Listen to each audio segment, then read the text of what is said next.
Je l'ai acheté à une brocante pour 5 $. C'est moche, mais attendez de voir comment je vais le transformer. J'ai d'abord utilisé une mini brosse métallique pour gratter les extrémités en fonte. J'achète ces brosses au magasin à 1 $. Elles sont très pratiques. Ça a bien marché pour enlever mousse, saleté et rouille. J'ai retiré les anciennes planches après avoir enlevé les boulons, ce qui m'a pris du temps. J'ai dû couper certaines planches à la tronçonneuse et utiliser une meuleuse pour des vis et boulons. Après avoir tout démonté et nettoyé, j'ai pulvérisé de la peinture noire semi-brillante Rust-Oleum en spray. J'ai peint toutes les pièces en fonte et métal. Une seule couche suffisait. La couverture était excellente. Pendant que ça séchait, j'ai découpé de nouvelles planches et les ai sciées à la table pour obtenir une taille de 1 par 3. J'ai choisi des planches de cèdre pour leur apparence et parce que j'en avais. Cependant, je conseille un bois plus dur pour un banc supportant plus de poids. J'ai poncé toutes les planches, je les ai essuyées, puis je les ai finies avec un vernis extérieur transparent et j'ai appliqué 2 couches. Ensuite, j'ai tout remonté, j'ai percé des trous pour les boulons et vous remarquerez que ces boulons sont noirs sur le dessus. J'avais déjà peint les têtes en noir à la bombe pour un projet non terminé, mais je suis ravie de les avoir gardées car elles m'ont été très utiles ici. Les panneaux arrière ont été fixés avec des vis et j'ai tout bien sécurisé, et c'est ainsi que j'ai complètement transformé cette trouvaille de vide-grenier. Tu te rends compte que je n'ai payé que 5 € pour ça? Qu'est-ce que tu en penses? Est-ce que cette transformation en valait la peine? Il me semble qu'il vaut bien plus que 5 €. Tu paierais combien pour ça? J'espère que cela t'inspirera à chiner et transformer tes trouvailles des vide-greniers. J'ai trouvé gratuitement ces chaises sur le trottoir et les ai mises dans ma voiture pour mon prochain projet. D'abord, j'ai retiré les coussins des sièges et je les ai bien nettoyés tous les deux. Ensuite, avec un bloc de ponçage, j'ai légèrement poncé toutes les surfaces, juste assez pour enlever la finition brillante. J'ai ensuite aligné les chaises en laissant 30 cm entre chacune.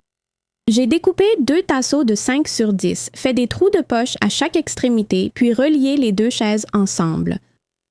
J'ai ensuite mesuré la zone d'assise et découpé des planches de pin de 19 mm pour les côtés. Il me fallait 3 planches de 2,5 et 15 cm pour ce siège. J'ai arrondi les bords et poncé la surface au papier de verre 120 pour la lisser. Après avoir essuyé la poussière, j'ai teinté le bois avec une teinture spéciale extérieure couleur noyer. Ensuite, j'ai pulvérisé une couche uniforme d'apprêt blanc sur les chaises. Une fois que l'apprêt a séché, j'ai appliqué plusieurs couches de cette peinture beige clair qui convient aussi bien à l'intérieur qu'à l'extérieur. Une fois que c'était sec, j'ai posé l'assise en bois dessus et je l'ai fixée en ajoutant des vis par en dessous. Et voilà, un banc moderne fabriqué à partir de vieilles chaises. Idéal pour embellir votre porche, accueillir sur la terrasse ou créer un espace détente au jardin. Je suis allée dans mon magasin local et j'ai acheté plusieurs de ces parpaings ainsi que des planches de pin de 30 cm de large.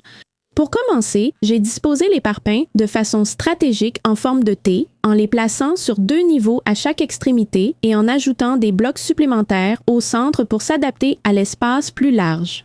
Vous pouvez fixer les blocs avec de la colle de construction ou simplement compter sur leur poids. Ensuite, j'ai découpé les planches de pin pour qu'elles correspondent à la longueur de l'assise et j'ai ajouté quelques motifs. J'ai marqué le centre sur les 2 planches et commencé à dessiner le motif voulu. Puis, j'ai protégé les bords avec du ruban de masquage et appliqué une peinture et une teinture extérieure.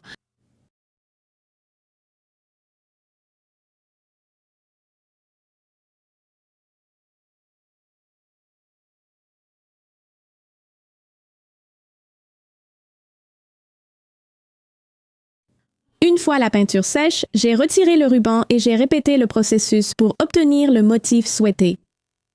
J'ai ensuite placé les planches à l'envers et relié les 2 planches à l'aide de ces équerres de fixation. Puis, pour protéger le bois, je l'ai vaporisé d'un revêtement imperméable. Enfin, j'ai posé le plateau en bois sur les parpaings disposés et ajouté quelques coussins d'extérieur pour plus de confort.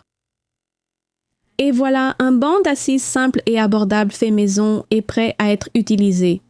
J'ai obtenu gratuitement cette vieille tête de lit en 2 parties sur Facebook Marketplace et il est temps de la rénover. Mais d'abord, je dois la découper à la taille voulue. Voici la partie avant et je vais la découper juste au-dessus de cette planche plate. Je dois faire cela des 2 côtés. Utiliser une scie sabre est la façon la plus simple de le faire. Après avoir tout découpé, je passerai à la grande partie, l'arrière de la tête de lit, que je découperai aussi à la bonne taille. Je veux couper ces petits boutons en haut pour les réutiliser. Après avoir découpé la première partie sur la grande tête de lit, je vais la poncer, l'embellir, mettre de la colle, puis ajouter les petits boutons tournants que j'ai préparés. Je veux m'assurer que la colle adhère, donc je le soulève pour vérifier que ça rend bien. Ensuite, je vais prendre mes clous de finition, en mettre à quelques endroits et m'assurer que c'est bien fixé. Ensuite, je dois assembler ces deux têtes de lit. Je vais prendre un 2 par 4 pour ça. Je vais les couper à environ 13 pouces et demi, et puis je dois faire quelques avant-trous. Je ne veux pas fendre le bois quand je mets les vis, et les avant-trous sont essentiels. Une fois que j'ai mis ces vis en place, prêtes à être utilisées, je vais prendre ce 2 par 4 et le mettre en place en m'assurant qu'il soit bien aligné avec le dessus. Ensuite, je vais alterner entre les vis pour éviter que ça ressorte et je vais les visser. Après, une fois que la planche est assemblée, il est temps de passer la sous-couche. Cette tête de lit a de nombreuses rainures, donc j'utiliserai de la peinture en spray plutôt qu'un pinceau ou un rouleau. La sous-couche est grise. Il existe deux façons de l'appliquer sur une grande surface. Vous pouvez faire des mouvements aller-retour ou circulaires. Je préfère les cercles, ça couvre mieux. Je vais laisser sécher ça pendant environ 1 heure, puis ce sera le moment d'appliquer la peinture. J'utilise une peinture de qualité et, avec toutes les rainures, il vaut mieux la pulvériser pour tout couvrir et appliquer 2 à 3 couches. Je vais couvrir chaque zone, puis il sera temps de me concentrer sur le banc. Je vais utiliser des planches de 1 par 6 pour cela. Si j'en mets 3 ensemble, cela fera la largeur parfaite. Mais celle du fond a besoin de quelques encoches. Je vais utiliser une scie sauteuse pour les découper, puis poncer pour que ce soit bien lisse sur les bords.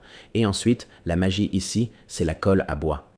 La colle à bois, une fois appliquée, se répand partout et garantit une fixation solide. Après avoir appliqué la colle, je place soigneusement la première pièce du fond avec les encoches, puis je la fixe avec la cloueuse. 2 clous suffisent pour la maintenir jusqu'à ce que la colle prenne. Ensuite, il est temps de mettre les 2 dernières pièces, d'étaler toute la colle, de poser les pièces très soigneusement et encore une fois, de reprendre la cloueuse et de les fixer. Il n'en faut que quelques-uns. Ensuite, je vais passer à une teinture en gel. Maintenant, cette teinture est très épaisse, mais ne vous inquiétez pas. Il suffit de bien l'étaler de façon uniforme et ça va vraiment mettre en valeur le veinage du bois. Et le secret, c'est de prendre un chiffon et d'enlever tout l'excès de teinture. S'il y en a trop, ça va faire des taches. Une fois qu'on a retiré tout l'excédent, devinez quoi? Il est temps de le mettre en place. Et regardez ça, j'adore vraiment le résultat. Souvenez-vous, on ne jette rien si on peut le transformer. J'espère que cela vous a inspiré à créer un banc déco avec une tête de lit. Merci d'avoir regardé Home Talk. À la prochaine.